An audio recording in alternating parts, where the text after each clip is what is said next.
Assalamu alaykum dostlar, YouTube'daki dostlar. Hemmenize nerede bolsanız canınız sağlıklı, hemişe şöyle tultların sayesinde yaşasanız umut ediyorum.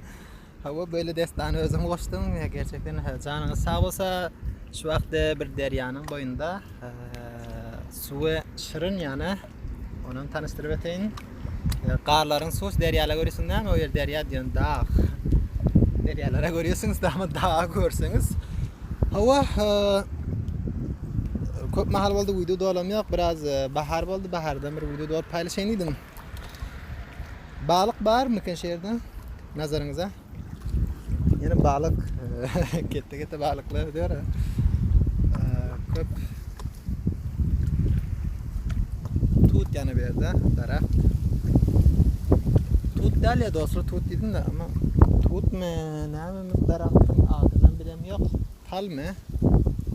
Ya yılgın mı? Bu ne mi?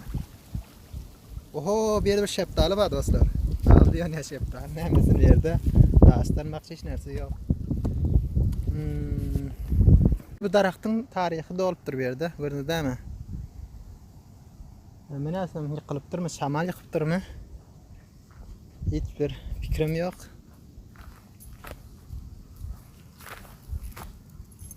Telefonu bir yerde koyayım şehirde. İş yerde telefonu koyayım. Hava dostlar, YouTube'a video dolan bugün biraz daşarlarda doldum. Video köp mahal oldu, video paylaşamıyorum. Onun için ödüm bir köp masraf olan için bolan yoktu. Yani masraflarım var yani. Hemeniz yorum atan eken dostlarımız, yorumlarınız için hemenize minnettarlık bildiriyoruz. Bir yerden onlara mesajınız olsun. Yorumlarınız hemişe fikrimde yani. Yani ona göre ben bir video dolarım diye umut ediyorum gelecekte.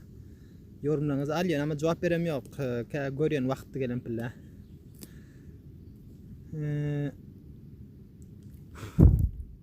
Üflüyor değil mi?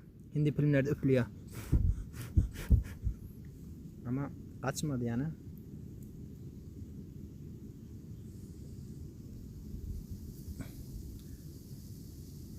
Hava dostlar, videom Xudoyarning aytıyoruz. Videom ahirine geldik. Köp az bolandır video. Onun için yine de şöyle videolar dolayın mı? Eğer dol diyseniz yandan tekrar böyle videolar dolan. Yani suyuden kişilere maşallah böyle şırın su bilen böyle cengellere, daraxtlar izda köp. Yani şehirlerden hem eğer video dolduysan şehirlerin içinden hem video dolan. Şehirde video dolmadı. Ben köp şehrin içinde olamam yok. Şehirlere gidiyorum da ama o sebepten özüm ön yana şehrin içinde yaşam yok dostlar. Biraz aramrak yerde yaşıyoruz. O yerde biraz rahat. Dersimiz, okulumuz o yerde. O yerde yaşıyoruz. Böyle şırın su yani maşallah. O taraftan su bent var, gördünüz değil mi? Su bentleri köp men tarif ediptim. O zark şekilde bark kurşuyor, zat oluyor deyip barkın seyman bir yerden öten gördünüz değil mi? Aytacak gepler köp, gurunlar var. Gurunaya otursak, getleşip otursak Xudoyarning aytgan videoları. Böyle şırın su diyorunda vatanımızda var yani, yok demiyorsun.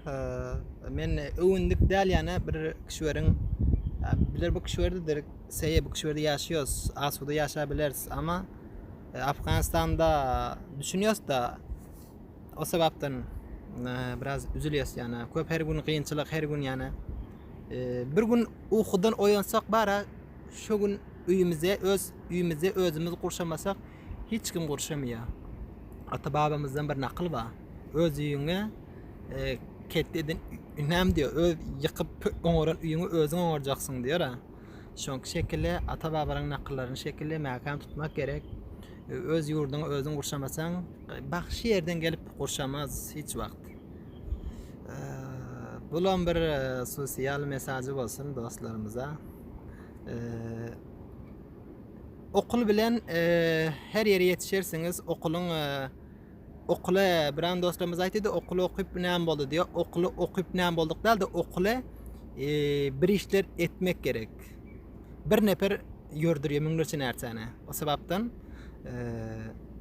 okuwumuza köşe etmek gerek. Oku bilen rahat yaşayabiliriz hayatımıza.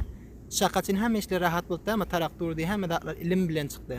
Ona ilimsiz insana kurşan yok, ilim bilen insana kurşadılar. Aşağıdaki motorlar, elimizdeki telefon, elimizdeki kameralar uzaktan üy bilen gepleşiyor. Hemmesi bilim insanların kadrini bilmek gerek. Eğer onun kadrini bilmesek hiç vakt hiç nereden kadrini bilmez. Sağ olun, sağlıklı yaşayın. Hudaýarıňyz.